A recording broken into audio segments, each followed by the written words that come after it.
وَجَعَلْنَا سِرَاجًا وَهَاجًا، اور ہم نے تمہارے لیے سورج کو بنایا چمکدار بھی اور حرارت بھی دینے والا۔ روشنی اور حرارت، ان دونوں چیزوں سے زندگی پائی جاتی ہے۔ اگر حرارت ہو روشنی نہ ہو تو زندگی کے پلے کچھ بھی نہیں ہے، اور اگر روشنی ہو حرارت نہ ہو تو پھر بھی زندگی کے پلے کچھ نہیں، چونکہ حرارت سے زندگی قائم ہے۔ لہٰذا سورج کو حرارت بھی دی اور اس کو زندگی بھی دی، اور مفسرین فرماتے ہیں کہ یہ چوتھے آسمان پہ ہے اور اس کا رخ الٹا ہے، اور اس کی تپش پھر بھی زمین پہ پہنچ رہی ہے، اور جب قیامت کا دن آئے گا تو اس کا رخ سیدھا کر دیا جائے گا اور بالکل زمین کے قریب آ جائے گا۔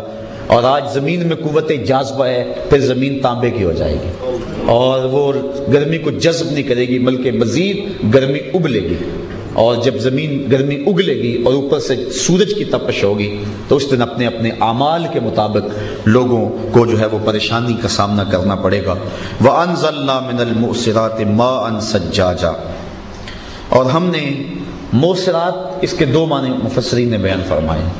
ایک تو وہ بادل جو پانی سے بھرے ہوئے ہوں اور نچڑنے کے قریب ہوں، اور دوسرا وہ ہوائیں جو بادلوں کو ہانکتی ہیں۔ تو کہا ہم نے تمہارے لیے جو ہے وہ نازل کیے وہ بادل جن کے اندر برسنے والا موسلادھار پانی ہے۔ کیوں ہم نے ان بادلوں کو نازل کیا؟ لِنُخْرِجَ بِهِ حَبًّا وَنَبَاتًا، تاکہ ہم تمہارے لیے زمین سے اگائیں دانے بھی اور سبزیاں بھی۔ وَجَنَّاتٍ أَلْفَافًا، اور پھلوں سے لدے ہوئے گھنے باغ بھی۔ إِنَّ يَوْمَ الْفَصْلِ كَانَ مِيقَاتًا، بے شک فیصلے کا دن طے شدہ ہے، وہ آ کے رہے گا۔ یہ ساری باتیں بیان کرنے کے بعد یہاں بات ختم کی کہ جس طرح تمہارے رب کی یہ حکمت بالغہ ہے کہ اس نے تمہیں اتنا کچھ دیا، تمہارے لیے زمین کا فرش بچھایا، آسمان کی چھت لگائی، ستاروں کے کمکمے لگائے، سورج کو روشنی اور حرارت کا منبع بنایا، تمہارے لیے بادل برسائے، تمہارے لیے زمینوں سے پھل اگائے، تمہیں جوڑا بنایا، تمہیں دن کے وقت معاش کے لیے بھیجا، تمہیں راتوں کو سکون آور نیند کا تحفہ دیا۔ تو تمہارے رب نے جب اتنا کچھ تمہارے لیے تمام کیا اور تمہیں اتنا انتظام تمہارے لیے کر لیا تو تم جو مرضی کرتے رہو گے، تمہارا رب تم سے پوچھے گا نہیں؟ یعنی آگے فرمایا ان یوم الفصل کان میقاتا، یہ سب کچھ بیان کرنے کے بعد بے شک وہ جو فیصلے کا دن ہے وہ آ کے رہے گا۔ جب میں نے تمہیں اتنی سہولتیں دی ہیں، جب میں نے تمہیں اتنی آسائشیں دی ہیں، جب میں نے تمہارے لیے یہ انتظام و انسلام کیے ہیں، تمہیں جوڑے بنایا، تمہیں زندگی کی رمق دی، تمہیں روشنی دی، تمہیں اجالے دیے، تمہارے لیے فصلیں اگائی، رنگا رنگ پھول تمہارے لیے اگائے، تمہارے ذوق نظر کے لیے، تمہارے ذوق نظارہ کے لیے، تو جب اتنا انعامات تمہارے اوپر کیے تو کیا تمہارا رب ان انعامات کے شکر کرنے والے اور ان انعامات پہ کفر کرنے والے دو ہی طرح کے لوگ ہیں؟ ایک تو وہ ہیں جو اس کا کھا کے اس کے خلاف بولتے ہیں، اس کا کھا کے اس کے حکموں کو توڑتے ہیں، اس کا کھا کے اس کے قوانین کا تمسخر اڑاتے رہے، اور ایک وہ کہ جو اس کا کھاتے رہے اور اس کا شکریہ ادا کرتے رہے۔ تو اللہ تعالیٰ فرماتا ہے کیا یہ دونوں جو ہیں اس کا شکر کرنے والے اور کفر کرنے والے، کیا اللہ کی حکمت بالغہ نہیں ہے کہ ان کو قیامت کے دن پوچھے اور جو اس کے ہیں ان کو انعام دے، اور جو اس کا انکار کرتے ہیں اور ان کے خلاف اللہ تعالیٰ سختی سے ان کو نپٹے؟ تو کہا ان یوم الفصل کان میقاتا، بے شک جو فیصلے کا دن ہے وہ آ کے رہے گا، اور وہ ضرور آئے گا، کوئی مانے یا نہ مانے، جب آئے گا تو سارے مان جائیں گے۔ حقیقت اپنا آپ خود منوا لیتی ہے۔ وہ کیا کسی نے کہا تھا کہ سچائی مانی نہیں جاتی، سچائی اپنا آپ خود منوا لیتی ہے۔ جب وہ حق باس کا دن آئے گا اور ہر شخص اپنا نامہ اعمال لے کے قیامت کے میدان میں آئے گا تو پھر اس کو پچھتاوا ہوگا، کاش کہ میں اپنی زندگی کے اندر اچھے اعمال کر لیے ہوتے۔ اس دن حدیث میں آتا ہے نیکوکار بھی پچھتائے گا، بدکار بھی پچھتائے گا۔ بدکار کا پچھتانا تو سمجھ میں آتا ہے، نیکوکار کیوں پچھتائے گا؟ جب اپنے اچھے اعمال کی جزا دیکھے گا تو نیکوکار پچھتائے گا جو چند لمحے ضائع کر دیے میں نے وہ بھی کیوں ضائع کر دیے۔ تو اس لیے کہا ان یوم الفصل کان میقاتا، بے شک فیصلے کا دن آنے والا ہے۔ اس کی سادہ سی مثال میں آپ کے سامنے رکھوں کہ سکول کے اندر ایک طالب علم سارا رات پڑھتا ہے اور سارا دن پڑھتا ہے، اور محنت کرتا ہے، اس کو کھیل سے دلچسپی نہیں ہے، کھانے پینے سے دلچسپی نہیں ہے، اس کو ساری دلچسپیاں اپنی تعلیم کی طرف ہیں، اور ایک سکول کبھی مرضی ہوئی تو آ گیا، کبھی مرضی ہوئی تو نہ آیا، آیا تو شرارتیں کی، اساتذہ کا تمسخر اڑایا، توہین کی، تذلیل کی ان کی، سکول کے ڈسپلن کے خلاف ورزی کرتا رہا، اور ایک لفظ اور حرف نہ پڑا اس نے، تو کیا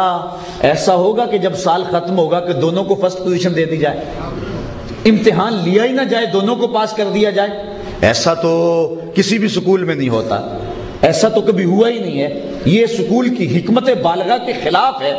کہ دونوں کو پاس کر دیا جائے اور دونوں کو اگلی کلاس میں لے جایا جائے، اور ایک ساری زندگی اور سارا سال جو ہے وہ کلاس فیلو کو، اپنے اساتذہ کو، مدرسے کے ماحول کو پریشان کرتا رہا اور ایک محنت میں لگا رہا۔ ایسا نہیں ہوگا۔ ہم تو کہتے ہیں نقل چلے تو جو اچھا اور محنتی طالب علم اس کا حق غصب ہوتا ہے۔ اس لیے کیسے ہو سکتا ہے؟ اس لیے جس طرح سکول میں دو پڑھنے والے بچے بالآخر ان کو امتحان گاہ میں گزرنا ہوگا، اور اچھے کی اچھائی کھل کے سمجھ میں آئے گی اور برے کی برائی سامنے آئے گی، اور اس کو فیل کیا جائے گا اور اس کے سر پہ کامیابی کا تاج رکھا جائے گا۔ اللہ تعالیٰ یہ سب کچھ بیان کرنے کے بعد، جس طرح باپ کہتا ہے بیٹا میں نے تم نے کتابیں دی، میں نے تمہارے لیے ٹیوشن رکھی، میں نے تمہارے لیے اساتذہ کو بلایا، میں نے تم سے گھر کا کوئی کام نہیں لیا، میں نے تیرے لیے بہترین الگ کمرہ بنوایا، سب کچھ کیا، اس لیے بنوایا تھا کہ تو اچھا پڑھ جائے اور تو کامیاب ہو جائے، اور آج تو ناکام ہو رہا ہے۔ تو باپ جو اس پہ سختی کرتا ہے، اللہ فرماتا ہے میں نے فرش بچھائے تیرے لیے، میں نے چاند، میں نے سورج، میں نے ستارے، تیری سانسوں کی مالا، تیرے لیے زندگی کے حسن، تیرے لیے پھل، تیرے لیے سبزے، تیرے لیے جوڑے، تاکہ تیرے قلب کو بھی تسکین ہو، تیری روح بھی قرار پائے۔ تیرے لیے میں نے کیا کچھ بنایا، کیا تو سمجھتا ہے کچھ بھی نہیں ہوگا؟ کہا ایسا نہیں ہے، ان یوم الفصل کان میقاتا، امتحان کا دن تو آنا ہی آنا ہے، اس دن پتا چلے گا کہ جو کون کس نے کیا کیا، اور وہ دن کتنا سخت ہے۔ یوم ینفخ فی الصور فتاتون افواجا، جس دن سور پھونکی جائے گی اور تم فوجوں کی شکل میں آؤ گے، وہ سینگ کی طرح ہے، اور حضرت سیدنا میکائیل علیہ السلام بالکل تیار کھڑے ہیں، اور جب وہ اس میں پھونک ماری جائے گی تو اتنی اس کی شدت ہوگی کہ لوگ کپ کپانے لگ جائیں گے، ان کے بدن پہ راشہ طاری ہو جائے گا، اور پھر بدن ٹوٹنے لگیں گے، حتیٰ کہ یہ پہاڑ جو ہیں یہ روئی کے گالوں کی طرح ہوا میں اڑنے لگیں گے۔ اور اللہ تعالیٰ قرآن مجید میں فرماتا ہے یومی یجعل الولدان شیبا، اس کی گرج اور گھن اور اس کا زور اور اس کا رعب اور اس کی جلالت اور اس کا خوف، اس کی وحشت اور ہیبت اتنی ہوگی کہ جب سور پھونکی جائے گی، جو ابھی بچہ پیدا ہوا ہے اس سور کے آواز سے اس کے سارے سر کے بال سفید ہو جائیں گے۔ یومی یجعل الولدان شیبا، پیدا ہوتا بچہ جو ہے اس کے خوف قیامت سے بال سفید ہو جائیں گے، وہ یہ منظر آنے والا ہے۔ تو کہا مت بھولے رہنا، یوم ینفخ فی الصور فتاتون افواجا، جب وہ سور پھونکی جائے گی تو پھر تم فوجوں کی شکل میں آؤ گے۔ نفخ اول میں تو ہر شے فنا ہو جائے گی، اذا زلزلت الارض زلزالها واخرجت الارض اثقالها وقال الانسان ما لها يومئذ تحدث اخبارها، ایسا زوردار جھٹکا ہوگا کہ ساری چیزیں اکھڑ کے باہر آ جائے گی، حتیٰ کہ قبروں سے مردے بھی اکھڑ کے باہر آ جائیں گے۔ یہ جو پہاڑ ہیں، جو بڑی سخت میخیں ہیں، تو جو میخیں جب ایسا جھٹکا لگے گا یہ میخیں اکھڑ کے باہر آ جائیں گی۔ جب میخیں اکھڑ کے باہر آ جائیں گی تو جس مقصد کے لیے میخیں لگائیں وہ مقصد بھی ختم ہو جائے گا، اور یہ زمین بھی ٹوٹ پھوٹ جائے گی، ستارے بھی جھڑ جائیں گے، آسمان کی کھال ادھیڑ لی جائے گی۔ اذا السماء انفطرت واذا الكواكب انتصرت، آسمان پھٹ جائے گا اور اس کے اوپر سوراخ ہی سوراخ ہو جائیں گے، اور اس کی کھال ادھیڑ دی جائے گی، اور خوف آئے گا آسمان کو دیکھ کے۔ اور یہ پہاڑ جو اپنی صلابت میں مشہور ہیں، لیکن یہ ایسے ہوں گے جس طرح دنی ہوئی روئی ہوتی ہے، اور ہواؤں میں اڑتے پھر رہے ہوں گے، درخت جڑوں سمیت اکھڑ جائیں گے، مردے باہر اکھڑ کے آ جائیں گے۔ اللہ اکبر۔ وفتحت السماء، اور آسمان کھل جائے گا، فکانت ابوابا، اور اس میں دروازے ہی دروازے ہو جائیں گے، وسیرت الجبال فکانت سرابا، اور یہ پہاڑ جن کی میخیں لگائی گئی ہیں یہ چلیں گے، اڑیں گے، جس طرح بادل نہیں اڑتے چھوٹے چھوٹے ٹکڑوں میں، اس طرح جو ہے یہ روئی کے گالوں کی طرح اڑیں گے۔ ان جہنم کانت مرصادا، بے شک جہنم تو گھات لگائے بیٹھی ہے، اور گھات لگائے بیٹھی ہے، جس طرح چوہے کے لیے بلی نہیں گھات لگائے بیٹھی کہ جب اس کے سامنے اس کو اچک لے، کہا جہنم گھات لگائے بیٹھی ہے اور وہ مجرموں کو پکڑنے کے لیے۔ میں نے ایک روایت میں پڑھا ہے قیامت کے دن جو جہنم ہے وہ ایک لمبی گردن کے ساتھ آئے گی، اور وہ لمبی گردن کے ساتھ حشر کے میدان میں آئے گی، اور جو بھی حقدار ہوا دوزخ کا اس کو وہ لپیٹ لے گی اور کھینچ کے جہنم میں لے جائے گی۔ اس کو ایک